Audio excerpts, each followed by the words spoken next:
মৃত্যু যন্ত্রণা যখন শুরু হয়েছে তখন সে এই দৃশ্যগুলো এমন ভাবে বলছে, তার চাহনিটাই বলে দিচ্ছে যে আসলে সে ভালো কিছু দেখছে। তুমি আছো হসপিটালে, সে বলছে না না না না, আমি হসপিটালে নাই, আমি তো জান্নাতে আছি। বাচ্চা যেমন ঘুমন্ত অবস্থায় থাকে, স্তন টেনে নিলে বাচ্চা যেমন বুঝতে পারে না, তার ঘুম ভেঙে যায় না, মুমিনের রূহ যখন কবজ করা হয় সেই মুমিন এভাবেই সহজভাবে দুনিয়া থেকে বিদায় নেয়। সুবহানাল্লাহ।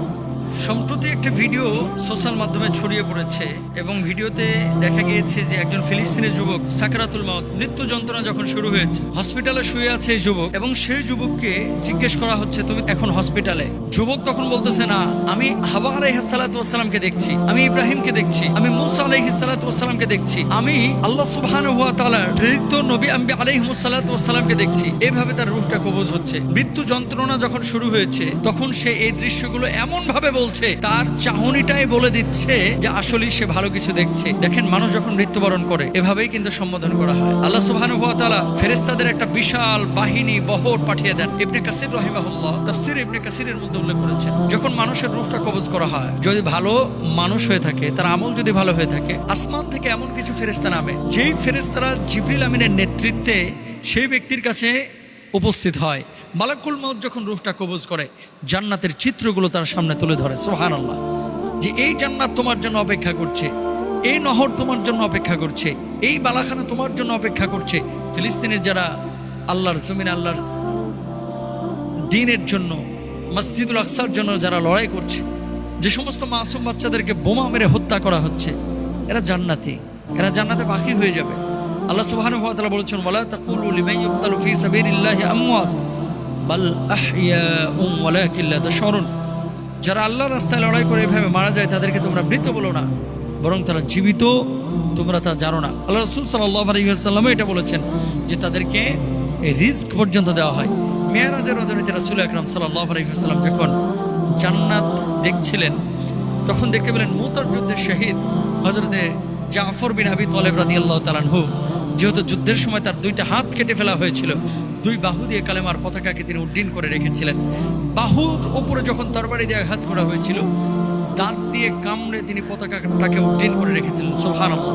আল্লাহ রাসূল সাল্লাল্লাহু আলাইহি ওয়াসাল্লাম বলছেন, মেরাজে যাওয়ার পরে আমি দেখতে পেলাম জাফর বিন আবি তালেবের ওই যে দুই হাত, যেই দুই হাত কেটে ফেলা হয়েছে, ওখানে আল্লাহ তাআলা জান্নাতি পাখির দুইটা বাহু লাগিয়ে দিয়েছেন। সুবহানাল্লাহ। আর ওই বাহু দিয়ে তিনি উড়ে উড়ে জান্নাতের নাজ নিয়ামতগুলো দেখছেন, ভক্ষণ করছেন। সুবহানাল্লাহ। সুতরাং যখন মানুষ মারা যায়, আল্লাহ তাআলা ফেরেশতাদের বহর পাঠান, তারা জান্নাতের চিত্রগুলো দেখান এবং তার জন্য ফেরেশতারা সংবর্ধনার আয়োজন করেন।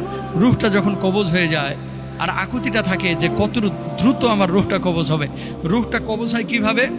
আটার মধ্যে যদি একটা চুল পড়ে থাকে, চুলটাকে যদি উঠিয়ে ফেলা হয়, ওই আটার মধ্যে যেমন কোনো নড়াচড়া হয় না, কোনো ধরনের অনুভূতি তৈরি হয় না, ঠিক এতটাই হালকা করে আল্লাহ সুবহানাহু ওয়া তাআলা তার রূহটাকে বের করে ফেলেন। সুবহানাল্লাহ। এত সহজ করে আল্লাহ তাআলা রূহটা বের করেন যে একজন মা যখন তার বাচ্চাকে দুধ পান করান, স্তন পান করান, বাচ্চা যখন ঘুমিয়ে যায়, অনেক সময় বাচ্চা স্তন থেকে মুখটাকে টেনে নেয় অথবা মা স্তনটাকে টেনে নেয়। বাচ্চা যেমন ঘুমন্ত অবস্থায় থাকে, স্তন টেনে নিলে বাচ্চা যেমন বুঝতে পারে না, তার ঘুম ভেঙে যায় না, মুমিনের রূহ যখন কবজ করা হয় সেই মুমিন এভাবেই সহজভাবে দুনিয়া থেকে বিদায় নেয়। সুবহানাল্লাহ। সুতরাং যেই বাচ্চাটা মৃত্যুর আগ মুহূর্তে তাকে বলা হচ্ছে যে আপনি আছেন হসপিটালে, তুমি আছো হসপিটালে, সে বলছে না না না না, আমি হসপিটালে নাই, আমি তো জান্নাতে আছি, আমি তো আদমকে দেখছি, আমি তো হাওয়া আলাইহিস সালাতু ওয়াস সালামকে দেখছি, আমি তো ইব্রাহিম নবীকে দেখছি, আমি তো মূসা পয়গম্বরকে দেখছি, আমি তো মূসা পয়গম্বরকে দেখছি, আমি তো আইয়ুব নবীকে দেখছি। এইভাবে যখন এই যুবকটা বলছিল, সারা হসপিটালে আরো সৃষ্টি হয়ে গেছে। আল্লাহু আকবার। এটাও কি সম্ভব? তার মানে কি জান্নাতে মৃত্যুগুলো এমনই হয়।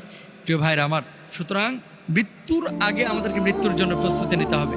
আর যারা বদকার, যারা খারাপ কাজ করে, যারা অসৎ কাজ করে দুনিয়া থেকে বিদায় নেয়, তাদের পরিণতিটা কি হবে আল্লাহ সুবহানাহু ওয়া তাআলা সেটিও বলে দিয়েছেন। এদের পরিণতি হবেটা কি?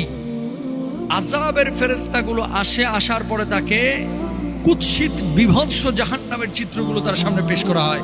সে হাউমাউ করে চিৎকার করে কান্নাকাটি করে, বুক ফাটা আর্তনাদ, কলিজা ফাটা কান্না। এই আর্তনাদ দুনিয়ার কোনো মানুষ শোনে না, এই আর্তনাদ তার পৃথিবীর কোনো মানুষ শোনে না, আর্তনাদ আশপাশের কোনো মানুষ শোনে না। আল্লাহ সুবহানাহু ওয়া তাআলা তাকে এইভাবে আযাব দিয়ে, কেমন আযাব? ফকিহ আবুল্লাহ সামারকান্দি রাহিমাহুল্লাহ তামবিহুল গাফিলিন কিতাবের মধ্যে তিনি বলছেন যে একটা জীবন্ত মানুষের মধ্যে কাঁটাযুক্ত খেজুর গাছ যদি মুখ দিয়ে ঢুকিয়ে দেওয়া হয়, ঢুকিয়ে দেওয়ার পরে তার নিম্ন দেশ পর্যন্ত মানে নিতম্ব পর্যন্ত ঢুকিয়ে দেওয়া হয়েছে কাঁটাযুক্ত খেজুর গাছটাকে। এবার খেজুর গাছটাকে টানলে তার কলিজা যেমন ছিঁড়ে ফিটে একেবারে বিদীর্ণ হয়ে যায়, চৌচির হয়ে যায়, ওই জীবন্ত মানুষটা যেভাবে ব্যথা অনুভূত হয়, যেরকম ব্যথা পান একজন মানুষ যদি পাপিষ্ঠ আত্মা নিয়ে মৃত্যুবরণ করে তার এরকম কষ্ট হয়। আল্লাহ তাআলা আমাদেরকে হেফাজত করুক। সুতরাং যতদিন জীবিত থাকবো আল্লাহর জন্য কাজ করবো, আল্লাহর দ্বীনের জন্য কাজ করবো। আল্লাহুম্মা আমিন।